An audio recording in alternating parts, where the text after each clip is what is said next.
Hello guys, hope you all are doing good. I am Ayesha और आज मैं आप लोगों को बताने वाली हूँ सोशियोलॉजी के कुछ ऐसे इंपॉर्टेंट क्वेश्चंस जो कि आप लोगों के एग्जाम्स में आते हैं। ये टर्म 2 के क्वेश्चंस हैं क्योंकि आप लोगों के एग्जाम्स स्टार्ट होने वाले हैं, तो मैंने आप लोगों के लिए कुछ ऐसे क्वेश्चंस बनाए हैं जो काफ़ी इंपॉर्टेंट है, जो कि रिपीट पर आपके एग्जाम्स में आते हैं। तो चलिए वीडियो को स्टार्ट करते हैं।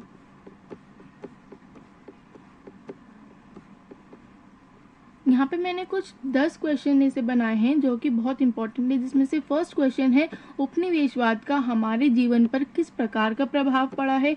आप या तो किसी एक पक्ष जैसे संस्कृति या राजनीति के केंद्र में रखकर या सारे पक्षों को जोड़कर विश्लेषण कर सकते हैं। तो गाइज, इसमें आप लोगों से पूछा गया है कि जो उपनिवेशवाद हुआ था हमारे भारत पर, उसका हमारे जीवन पर किस प्रकार प्रभाव पड़ा है। ठीक है, आप या तो इसे संस्कृति से जोड़कर बता सकते हैं या फिर राजनीति से, या फिर सभी पक्षों को जोड़कर अपना उत्तर दे सकते हैं, ये आपकी चॉइस होगी। बट तो उपनिवेशवाद में क्या क्या हुआ था ये आप सबको पता है, लेकिन अगर आपको नहीं पता तो इन सब क्वेश्चंस की जो मैं आपको बताने वाली हूँ उसके आंसर्स लास्ट में दिए हुए हैं, तो वीडियो एंड तक देखिएगा। ठीक है गाइस, तो चलिए नेक्स्ट क्वेश्चन हम देख लेते हैं। नेक्स्ट क्वेश्चन है, औद्योगिकरण और नगरीकरण का परस्पर संबंध। बहुत ही इंपॉर्टेंट क्वेश्चन है, बहुत बार रिपीट होता है। यहाँ पे आपसे पूछा गया है कि जो औद्योगिकरण होता है और नगरीकरण होता है उसमें आपस में क्या संबंध है या किस प्रकार वो एक दूसरे से जुड़ी हुई है। ठीक है गाइज, ये बहुत ही इंपॉर्टेंट क्वेश्चन है, इसका आंसर भी मैंने लास्ट में दिया हुआ है वीडियो के, तो एंड तक देखिएगा। बहुत इंपॉर्टेंट क्वेश्चन हैं, मैंने आप लोगों के लिए बनाए हैं। ठीक है, ये है क्वेश्चन नंबर 3। संस्कृतिकरण पर एक आलोचनात्मक लेख लिखें। जो संस्कृतिकरण है तो उस पर एक आलोचनात्मक लेख लिखना है आप लोगों को। बहुत इंपॉर्टेंट क्वेश्चन है। यहाँ पर संस्कृतिकरण दिया गया है, कई बार आ जाता है विसंस्कृतिकरण, तो आप लोगों को कंफ्यूज नहीं होना, ये दोनों एक दूसरे से विपरीत होती हैं। ठीक है, आपको इसका भी आंसर अभी मिल जाएगा। नेक्स्ट हम देखते हैं।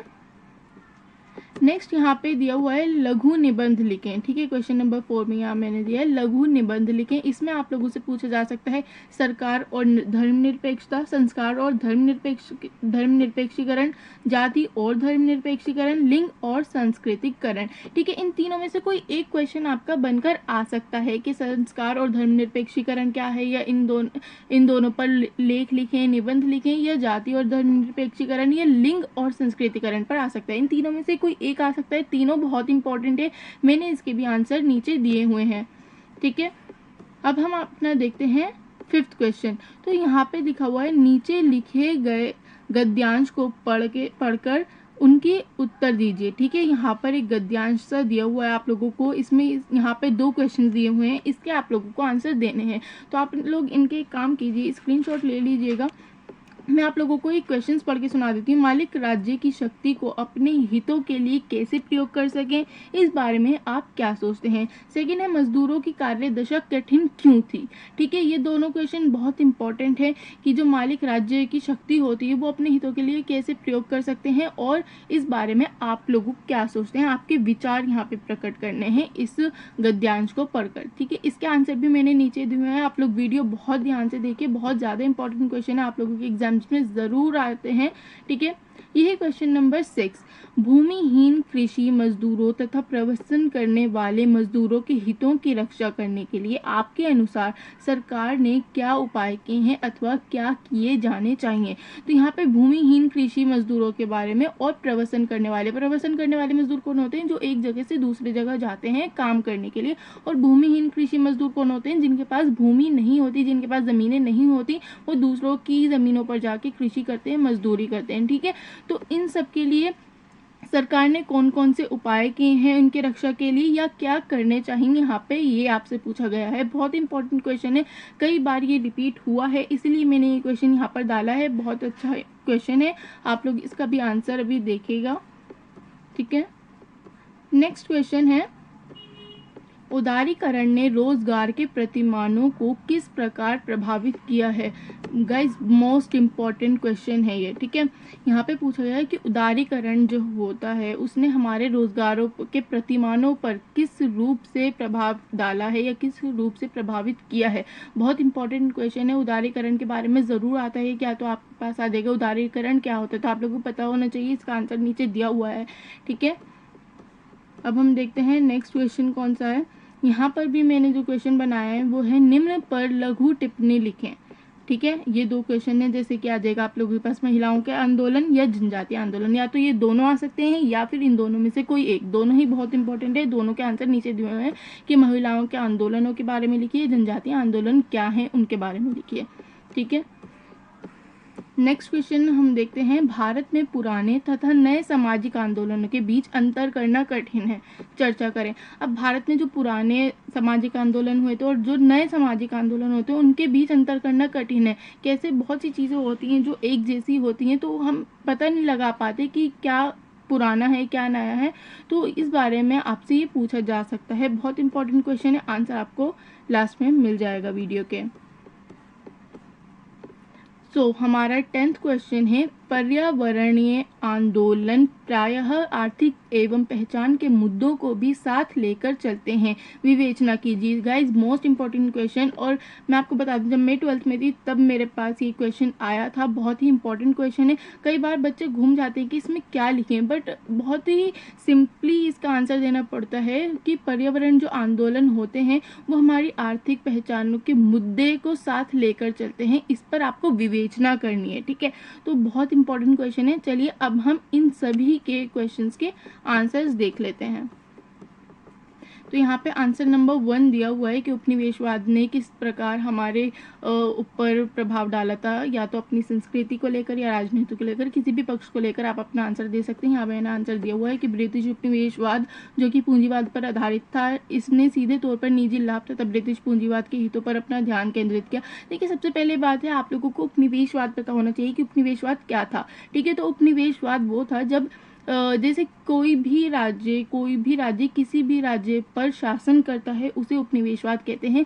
सबसे बड़ा उदाहरण इसका ये है कि जिस तरीके से ब्रिटिश सरकार ने भारत पर 100 साल तक शासन किया था, उसे उपनिवेशवाद काल माना जाता है हमारे भारत में। ठीक है, तो आप लोगों को उपनिवेशवाद समझ आ गया। जैसे ही आपको उपनिवेशवाद का मतलब समझ आता है तो आप ये आंसर बहुत ईजिली दे सकते हैं।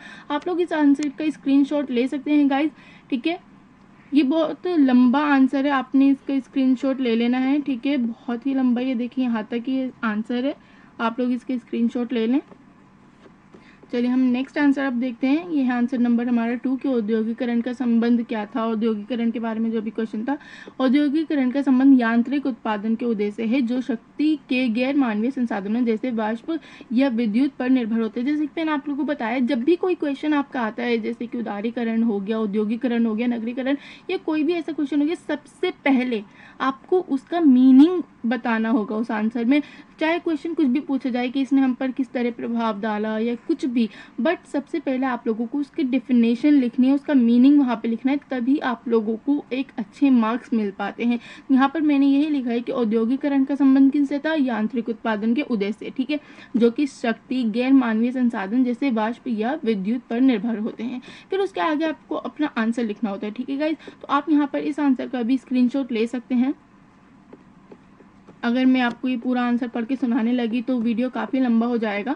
ठीक है, अगर आपको ये चैप्टर्स अच्छे से पढ़ने हैं, समझने हैं, तो आप लोग मेरे चैनल पर विजिट कर सकते हैं। मैं आपको इन सभी चैप्टर्स के लिंक सेंड कर देती हूँ, एक्चुअली डिस्क्रिप्शन में दे देती हूँ इन सब के लिंक, तो वो आप लोग वहाँ जाकर चेक कर लीजिएगा। ठीक है, ये है आंसर नंबर 3, तो आप लोग इसका स्क्रीनशॉट ले लीजिए। यहाँ पे पूछा गया था कि संस्कृतिकरण क्या है। देखिए, मैंने जैसे कि आपको बताया कि सबकी पहले आपको डेफिनेशन और मीनिंग लिखना होता है, तो यहाँ पर मैंने संस्कृतिकरण की पहले यहाँ पर मीनिंग दिया हुआ है। जैसे संस्कृतिकरण शब्द का प्रतिमान MN श्रीनिवास ने किया। संस्कृतिकरण का अभिप्राय यहाँ पर लिखा हुआ है सब कुछ। संस्कृतिकरण क्या होता है पहले तो आपको वो समझना होता है। ठीक है, तो यहाँ पर ये सब दिया हुआ, आप लोग इसका स्क्रीनशॉट ले लें। ये भी काफ़ी लंबा आंसर है। ठीक है, तो आप लोग इसकी स्क्रीनशॉट ले सकते हैं। जब आपको किसी चीज़ का मीनिंग पता होता है ना, तो आप सब कुछ उसको आंसर कर सकते हैं। ठीक है, जब आपको मीनिंग ही नहीं पता होगा तो आप उसका आंसर नहीं कर सकते, ये मेरा मानना है। ठीक है, तो आप लोग ज़रूर मेरे चैनल पर जाके इन चैप्टर्स को अच्छे से पढ़िएगा। बहुत डीपली मैंने पढ़ाया हुआ है, बहुत अच्छा आपको समझ में आ जाएगा। यहाँ पर देखिए जो आया था लघु क्वेश्चन नंबर 4 में जो मैंने बताया था कि इस पर लेख लिखिए, तो मैंने यहाँ पे संस्कार और धर्मनिरपेक्षीकरण पर लेख लिखकर आपको दिखाया हुआ है। सबसे इम्पोर्टेंट मैं आपको बताती हूँ, जब भी आपके बोर्ड के एग्जाम हो या कोई भी एग्जाम हो, अपने आंसर हमेशा पॉइंट्स में लिखें। ये देखें, यहाँ पे मैंने पॉइंट्स में आंसर दिए हुए हैं, देखा। ठीक है। तो कभी भी अपना आंसर ऐसे लंबे लंबे पैराग्राफ्स में मत दीजिए, एक बहुत छोटे छोटे पॉइंट्स में अगर आप लोग आंसर करेंगे ना तो टीचर्स बहुत इम्प्रेस होते हैं आप लोगों के आंसर से। हमेशा वो पॉइंट्स के आंसर को ज़्यादा इंपॉर्टेंस देते हैं कि आपने पॉइंट लिखा, लेकिन आपका पॉइंट ऐसा होना चाहिए इम्प्रेसिव, ठीक है। उस एक पॉइंट में पूरी वो बात, पूरा वो निचोड़ आ जाना चाहिए जो आप कहना चाहते हैं, ठीक है। तो हमेशा अपना कोशिश किया करें कि अपना जो आंसर है पॉइंट्स में दें, ठीक है। आप लोग इसका स्क्रीनशॉट ले सकते हैं कि संस्कार और धर्मनिरपेक्षीकरण किस तरीके से आपस में जुड़े हुए हैं, या किस तरीके से धर्मनिरपेक्षीकरण या संस्कार हमारे जीवन पर प्रभाव डालते हैं या असर करते हैं। बहुत ही अच्छा यहाँ पे मैंने आंसर दिया हुआ, आप लोग स्क्रीनशॉट ले लें इसका। ये भी काफ़ी लंबा क्वेश्चन था, ठीक है। ये देखें, आप स्क्रीनशॉट ले लें। चलिए अब आंसर नंबर 5 देखते हैं। तो आंसर नंबर 5 में यहाँ पर दिया हुआ था कि एक प्रबल जाति होने के कारण मालिक लोग राजनीतिक, आर्थिक तथा सामाजिक रूप से बेहद शक्तिशाली थे। शक्ति संपन्न होने के कारण वे अपने निहित स्वार्थों की पूर्ति हेतु राज्य की शक्तियों का प्रयोग करते थे। वे अपने लाभ के लिए बड़ी ही कुशलता से राज्य की विभिन्न संस्थाओं का उपयोग करते थे। तो यहाँ पे वो जो मालिक होते हैं उनके बारे में यहाँ पे दिया हुआ है कि प्रबल जाति क्या होती है। सबसे पहले आपको जानना होगा कि प्रबल जाति क्या होती है। प्रबल जाति वे होती है जो हर चीज़ में सक्षम हो, ठीक है। जिनके पास भूमि होती है, जो राजनीति में प्रबल होते हैं, हर चीज़ में प्रबल होते हैं, उन्हें प्रबल जाति कहते हैं। ये भी मैंने चैप्टर पढ़ाया हुआ है, ठीक है। लिंक डिस्क्रिप्शन में आप लोगों को दे दूंगी, आप लोग ज़रूर पढ़िएगा, बहुत डीपली मैंने पढ़ाया हुआ है। आप लोग इसकी स्क्रीनशॉट ले लें।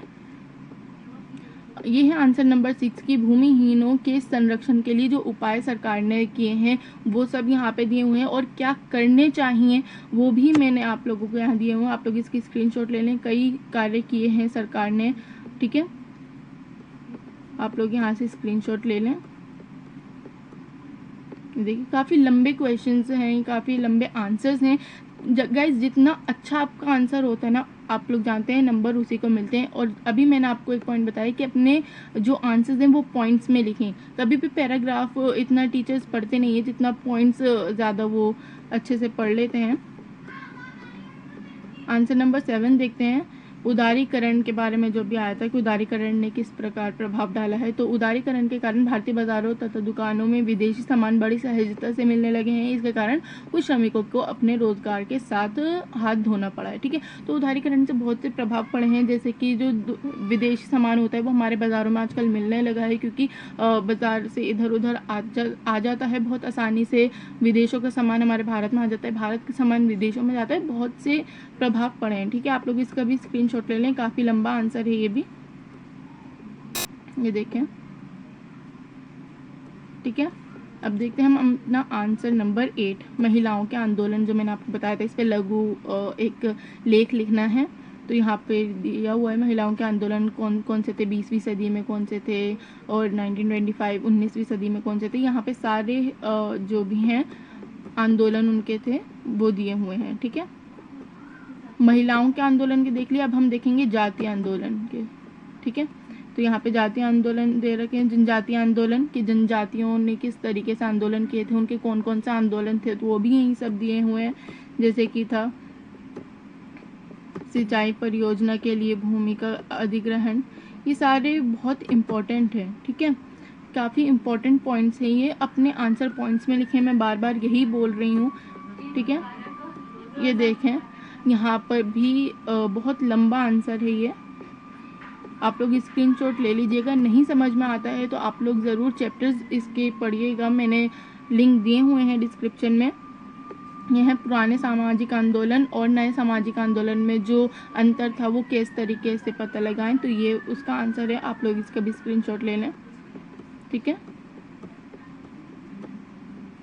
ये देखिए कितने लंबे आंसर्स हैं, और सभी देखें पॉइंट्स में दिए हुए हैं, ठीक है। कोई भी ऐसा नहीं है कि मैंने बड़े बड़े पैराग्राफ्स में दिए हूँ, नहीं, पॉइंट्स में अगर आप लोग आंसर्स लिखते हैं काफ़ी अच्छा लगता है, काफ़ी इंप्रेसिव आपका आंसर लगता है। आंसर नंबर 10 है चिपको आंदोलन वाला जो दिखाया था, ठीक है। आप लोग इसका आंसर ले लें। काफ़ी गाइस बहुत इंपॉर्टेंट क्वेश्चन आंसर्स हैं ये, ठीक है, बहुत ही इंपॉर्टेंट, जो कि रिपीट पर आप लोगों के एग्जाम्स में आते हैं, ठीक है। यहाँ पे मैंने आप लोगों को सारे आंसर दे दिए गाइज। अगर आप लोगों ने अब तक मेरे चैनल को सब्सक्राइब नहीं किया है तो प्लीज़ कर लीजिए और लाइक ज़रूर कीजिएगा। वीडियो अच्छी लगी हो तो शेयर ज़रूर करना, क्योंकि बहुत ही इन्फॉर्मेटिव वीडियो है। कमेंट करके बताइएगा वीडियो कैसी लगी और बेल आइकन ज़रूर दबाइएगा ताकि मेरी आने वाली हर वीडियो की नोटिफिकेशन आप तक सबसे पहले पहुँचे। ओके गाइज, मिलते हैं अगली वीडियो में, तब तक के लिए गुड।